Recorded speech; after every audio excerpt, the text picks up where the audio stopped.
कोई सदाकत नहीं है। अलबत्ता मेरे घर और मेरे ऑफिस के इर्द गिर्द पूरी जरूर फिरती है, बीगो डाले वाली फिरती है। मैं उनको आपके जरिए एक मैसेज देना चाहता हूँ, भाई मुझे फोन करो, आपने जिस जगह कहते हो मैं पहुंच जाऊंगा। जो इस्लामाबाद कहते हो, आईजी के ऑफिस में कहते हो, आप चिड़ियाघर के साथ ऑफिस है इनका ISI का, वहां कहते हो, मैं जिस टाइम बता दे मैं जाऊंगा। मैं अल्लाह पे यकीन रखता हूँ और आपको बता दूं मैं शहीदों की औलाद हूँ। आप इस्लामाबाद हाई कोर्ट के बाहर खड़े हैं, आपने एक और खतरनाक इल्जाम लगाया था chief justice Islamabad high court Islam Farooq पर कि उनकी कोई वीडियो है या कोई ऑडियो है, आप अभी भी इस बात पर कायम है? मैं बिल्कुल कायम हूँ। मैं एक बात बता दूं आपको, एक नहीं, मैंने उस दिन भी आपको कहा था, आपकी एक ऑडियो वीडियो खातून है जिसको आप बहुत उठा उठा के बयान करते हैं, दुख्तर पाकिस्तान, जो दुख्तर पाकिस्तान नहीं है, जिसका खामन दूसरी शादी कर चुका है, उसमें से एक बेटा भी है उसका। आप वीलॉगर ने चलाई है वो फिल्म, चलाई है ना, तस्दीक की है ना, पहले ये माने। तो वो कहती है मेरे पास इन सब की वीडियोज हैं, और जो मुझे जिसने बताया था वो भी इंशाल्लाह जब मेरे पास वीडियोज आ जाएंगी मैं आपको जरूर शेयर करूंगा। ब्लैकमेल हो रहे हैं? मैं, हमारे कुछ अदारे जो हैं हमारे जजेस को ब्लैकमेल कर रहे हैं। अदारे? जी हाँ, आपके मुल्क के अंदर एक पैरेलल जस्टिस सिस्टम भी चल रहा है। कामरान शहर की अदालत में उस्मान डार को पेश किया गया, गुम था, फिरोस्ताबाद। क्या शेख रशीद को मुनीब की DO की अदालत में पेश किया गया? सदाकत अब्बासी की अदालत में को दान की अदालत में पेश किया गया। जब एक पैरेलल सिस्टम जस्टिस का चल रहा हो और चलाया जा रहा हो और उसके पीछे कौन है आप सब जानते हैं, और हंस के आप मुझे टाल रहे हैं, इस तरह ना करें। आप सब जानते हैं इस बात को, मत छुपाएं। मैं आप सब भाइयों को कहूंगा, आप साथियों को, खुदा के लिए, जिस तरह आपने 2007 में हमारा बुकला का साथ दिया था, हम डिक्टेटर से आ गए थे और हमने आईने पाकिस्तान की बहाली के लिए चोरी फहार को बहाल किया था। सर आप अपने अरशद से बात सुने, आप अरशद शरीफ के लिए क्यों नहीं निकलते, क्यों नहीं उसकी बात करते?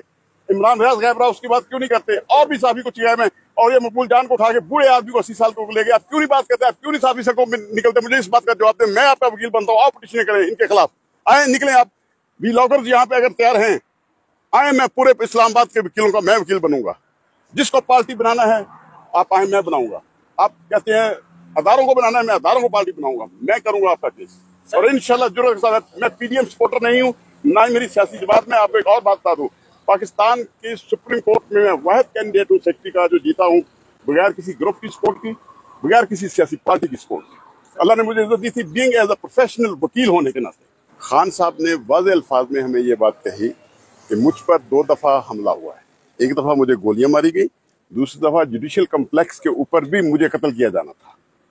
उसके बाद जेल के अंदर मुझ पर जो सख्तियां कर सकते थे वो की इन्होंने हर हरबा इस्तेमाल कर लिया है, मुझे तोड़ने का, मुझे अपनी बात मनवाने का, मुझे मुल्क से बाहर भिजवाने का, लेकिन मैंने इनकी कोई एक भी बात नहीं मानी। अब भी इनके पास जो है एक ही है कि जो स्लो पॉइजनिंग के जरिए मुझे मारेंगे। बात ये थी। आप अभी भी डटे हुए हैं अपनी बात? नहीं, वो ये बात उन्होंने कही है, ये मुझे जरूर कत्ल करने का मंसूबा रखते हैं, और मुझे किसी न किसी बहाने अब एक ही हरबा रह गया है मुझे तोड़ने का, कि मुझे जो करना है तो फिर स्लो पॉइजनिंग करेंगे, जिस तरह DG रिजवान मकसूद चपरासी के साथ हुआ और बहुत सारे। क्योंकि ये एक ऐसा टैक्टिस मर्डर का आ गया है जिसका सबूत नहीं मिलता। जब मेडिकल होता है, पोस्टमार्टम होता है, तो वहां पे यही होता है हार्ट अटैक हुआ है।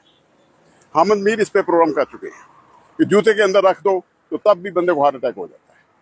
तो इस खदशात का तो इजहार उन्होंने जरूर किया है, जो बात है। और वो कहते हैं कि मुझे हर तरह से, हर तरीके से जो है ब्लैकमेल, हरासा और टॉर्चर करने की कोशिश की गई अपने मुतालबात मनाने के लिए, जो मैं नहीं माना। और उन्होंने कहा अब भी जो मेरा आखिरी था कि आपके जो फ़लस्तीन में हो रहा है जुल्म, उस पर भी कोई बात करनी चाहिए, पाकिस्तान को अपना मौक़िफ़ बहुत वाज़ेह करना चाहिए। तीसरी बात जो उन्होंने खास कही थी हमें कि अदलिया का म्यार इस हद तक गिर चुका है, इमरान को जख्मी हालत में ही बायोमेट्रिक करानी है तो यहाँ उठा के जो है एम्बुलेंस पे लाया जाए, जबकि नवाज शरीफ जो एक इश्तिहारी सलाह याफ्ता आदमी है, उसके लिए बायोमेट्रिक के लिए chief justice Islamabad Umar Farooq system ही एयरपोर्ट पे भेज देता है। इस बात का उन्होंने जरूर कहा। उन्होंने कहा इस म्यार को बेहतर आप बुकला कर सकते हैं, आपका अदारा है, आप आईने पाकिस्तान की हिफाजत, उसकी बालादस्ती और उस पर अमल दरामद के लिए आपको कोशिश करनी होगी। उसका फायदा तो ये हुआ फिर उसके बाद जो आपने, आप सब भाइयों ने वीलॉग पे चलाया, अब तो सोशल, ये तो मीडिया पे आती नहीं, सोशल मीडिया के जरिए आती है।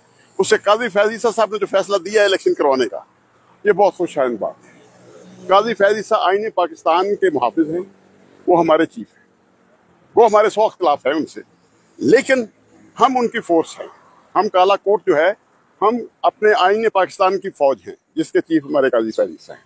अगर कोई आईने पाकिस्तान पे सुप्रीम कोर्ट का हुक्म नहीं मानेगा उमरताब बंदयाल की तरह, अगर हमें काजी फैज़ ने हुक्म दिया कि ये मेरा हुक्म जो है इस पे अमल दरामद होना चाहिए, हम अपनी जानें भी कुर्बान करेंगे इसी शहराए दस्तूर पे। अडयाला जेल के बाहर जो कहा था स्लो पॉइजनिंग का और बयान दिया था, उसके बाद एक काउंटर वीलॉग आपने किया जिसके ऊपर कहा गया कि आपका सॉफ्टवेयर अपडेट हो गया या आपको किसी ने को कॉल करके कुछ कहा, तो ऐसा था मामला? नहीं, ऐसा कोई मामला नहीं था।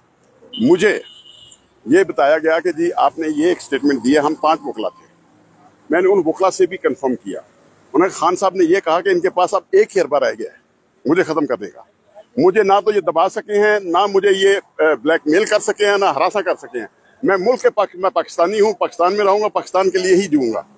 वो बात इस 2 दफा हमला हो चुका था, उन्होंने कहा अब इनके पास एक ही ये रह गया है स्लो पॉइजनिंग का, क्योंकि इसका सबूत नहीं होता। इसलिए ये बात जरूर उन्होंने कही।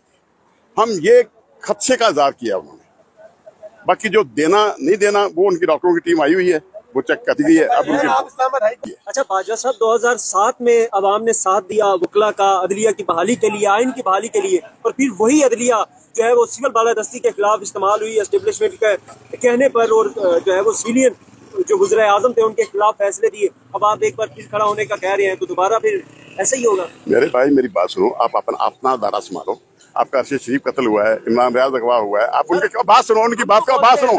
मुझे मेरी अदालतों से मत लड़ाओ। हम जजेस और वकला हम एक खानदान है। भाई मेरी बात सुने, मेरी बात सुने। जो अदालत का गलत फैसला है उस पर हमें तनकीद करने का हक हासिल है, वो हम करेंगे। अगर अदालतों के साथ चलना है या चलाना है अदालतों को, हम वकला चलाते हैं, आप साफी नहीं चलाते। आप अपने साफियों को नहीं बचा सकते, आप हमसे क्या सवाल कर रहे हैं?